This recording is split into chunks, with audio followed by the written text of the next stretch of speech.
my attention. It says hallucinogenic in mushrooms creates universal mystical experience. What is a mystical experience? Well, I think a mystical experience is one in which individuals can have in various settings. It can be highly religious circumstances, but generally it's a circumstance where one feels that one is really communing with something more than themselves.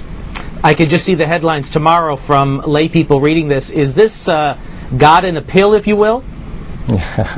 That's really a very interesting question.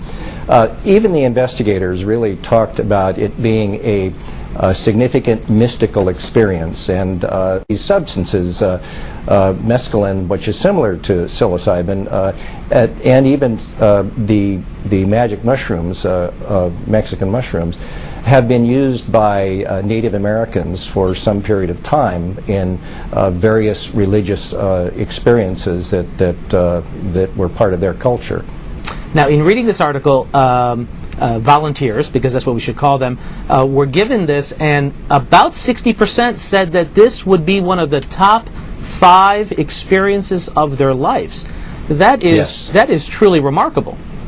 It is very remarkable, very remarkable. 36 people were on what many say was a life-changing trip, but none of them ever left a university laboratory. They volunteered to take the psychedelic ingredient that puts the so-called magic in certain kinds of mushrooms. And now there's a surprising follow-up. CNN's Carol Costello joins us live with the results. Carol, what's happening now? Well, John, maybe the hippies of the 60s weren't just on something. Maybe they were onto something. Scientists at Johns Hopkins now say magic mushrooms really can expand your mind, producing a kind of religious experience. 14 months ago, they gave dozens of volunteers magic mushrooms, and today, those volunteers are still feeling the effects. The whole Johns Hopkins study seems just so hippy-dippy 60s. It brings to mind Timothy Leary, the man who first widely touted the alleged magic in this tiny mushroom. 5 years ago, by accident in Mexico, I took Mexican mushrooms. Leary, a Harvard researcher, claimed his mushroom-induced psychotic trip was so spiritual it led him and a generation to turn on, tune in, and drop out. Yeah, until the federal government stepped in and made hallucinogenic drugs illegal. Fast forward to 2006 and this research room at Johns Hopkins. 36 volunteers took part in an initial study on whether psilocybin, the active ingredient in magic mushrooms, really does have a lasting spiritual effect on people. Dee Dee Osborne, a business consultant, volunteered to find out. It's a beautiful feeling. I'd not felt anything like that before.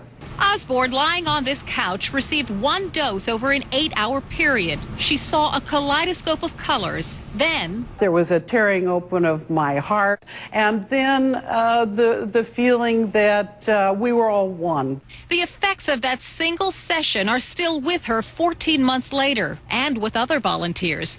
The study says at 2 months, the volunteers rated the experience as having spiritual significance and sustained positive changes in behavior.